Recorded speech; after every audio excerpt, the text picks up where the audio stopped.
ಆಕೆಯೇ ನನ್ನ ಪಾಲಿಗೆ ಸಿಗುವುದಿಲ್ಲ ಬೇರೊಬ್ಬರ ಕುರಿತಾದಂತಹ ಮನಸ್ಸು ಮಾಡಿದ್ದಾರೆ ಅಂತಾದ್ರೆ ನಾನು ಎಷ್ಟು ದಿನದವರೆಗೆ ಇಟ್ಟುಕೊಂಡಿರುವಂತಹ ಪ್ರೇಮ ಇವತ್ತು ಹೋಮವಾಗಿ ಹೋಯ್ತಲ್ಲ, ಹೋಮವಾಗಿ ಹೋಯ್ತು.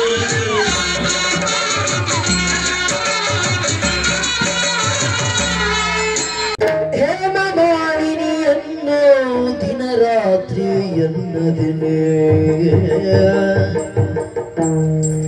ಹೇಮ ಮಾಲಿನಿಯನ್ನು ದಿನ ರಾತ್ರಿ ಎನ್ನದಿನೇ, ಪ್ರೇಮಗೈದುದಕ್ಕೆನ್ನ ಬಾಳ್ವೆ, ಪ್ರೇಮಗೈದುದಕ್ಕೆನ್ನ ಬಾಳ್ವೆ,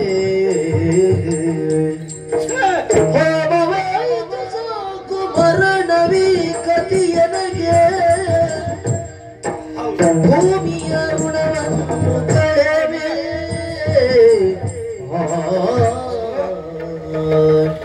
ನಾನೊಂದು ಎಣಿಸಿದರೆ ದೈವ ತಾನೊಂದು ಬಗೆಯಿತೋ ಎಂಬ ಹಾಗೆ.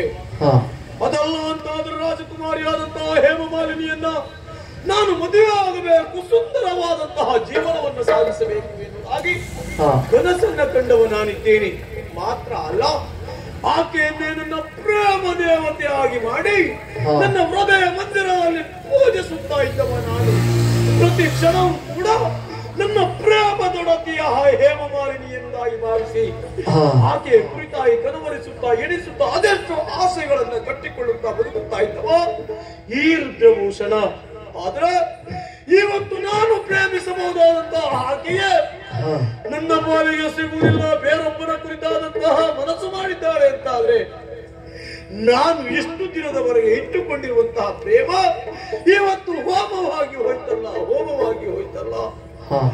ಇಲ್ಲ, ನಾನು ಬಯಸಿರಬಹುದಾದಂತಹ ಹೇಮಮಾಲಿ ನನ್ನ ಹೃದಯದೊಳಗೆ ನನ್ನ ಪಾಲಿಗೆ ಸಿಗುವುದಿಲ್ಲ ಅಂತಾದ್ರೆ ಮತ್ತೆ ನಾನು ಯಾಕಾಗಿ ಬದುಕಬೇಕು? ಸಾಧ್ಯವೇ ಇಲ್ಲ. ರುದ್ರಭೂಷಣನ ಬದುಕನ್ನು ಮುಗಿಯ ಮೇಲೆ ಇರುತ್ತದೆ ಅಂತಾದ್ರೆ ಹೇಮಮಾಲಿನಿಗೆ ಗಂಡನಾಗಿ ಬಿಟ್ಟರೆ ಬೇರೆ ಯಾವ ರೀತಿಯಲ್ಲಿ ಬದುಕುವುದಕ್ಕೆ ಸಾಧ್ಯವೇ ಇಲ್ಲ.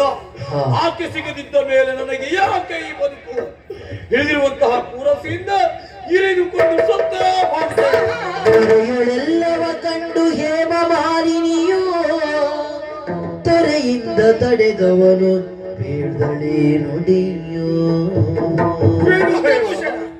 ಯಾಕೆ ತಡೆಯುತ್ತಾ ಇದೆಯಾ ಹೇಮ? ಪ್ರೀತಿಸಿದ ಹೆಣ್ಣು ಸಿಗಲಿಲ್ಲ ಎನ್ನುವ ಕಾರಣಕ್ಕಾಗಿ ಸಾಯುವ ಮನ ಮಾಡಿದೆಯೇನು? ಮತ್ತೆ ಯಾಕಾಗಿ ಬದುಕಬೇಕು ಹೇಳು?